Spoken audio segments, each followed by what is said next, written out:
Welcome to today's quick tip on building a block quote in MLA using Microsoft Word.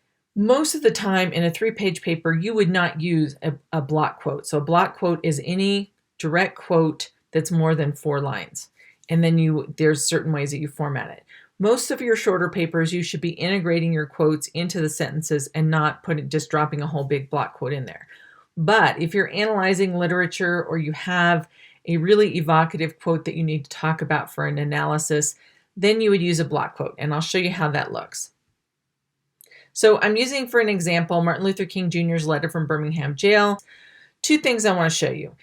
First, I want to say that anytime you start a sentence, it should be capitalized, right? But in my quote, it says lowercase w because it's the middle of his sentence. So I would need to change it to fit my sentence, which has it as a capital. And I note that by using brackets, which shows that I've made changes. So anytime you make changes in the middle of a quote, that's what you would do. You see it a lot in newspapers. They'll have in brackets SIC, which means that mistake was in the original. All right. So now you can see how this quote is integrated into the paragraph, but it's too long, so we need to make it a block quote.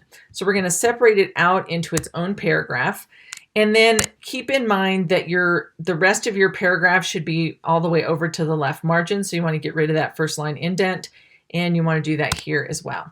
And then we're going to highlight this, and I'll show you 2 different ways you can do that. You can bring up the paragraph grouping and change your left margin to 1/2 inch, or we'll back that up a minute. There's this lovely little indent button here. It increases the indent by 1/2 inch every time you click on it, and boom, you have that indent. Now, technically in MLA, once you turn it into a block quote and have the indents, you are not required to use quotation marks. I know that feels very foreign and wrong, and always check with your professor to make sure that's what they want. But that's what MLA says, so we're going to do that. And the other bit of weirdness is that in a block quote, you have the period at the end of the quote and not after the in-text citation, because they just want to make it different, I guess.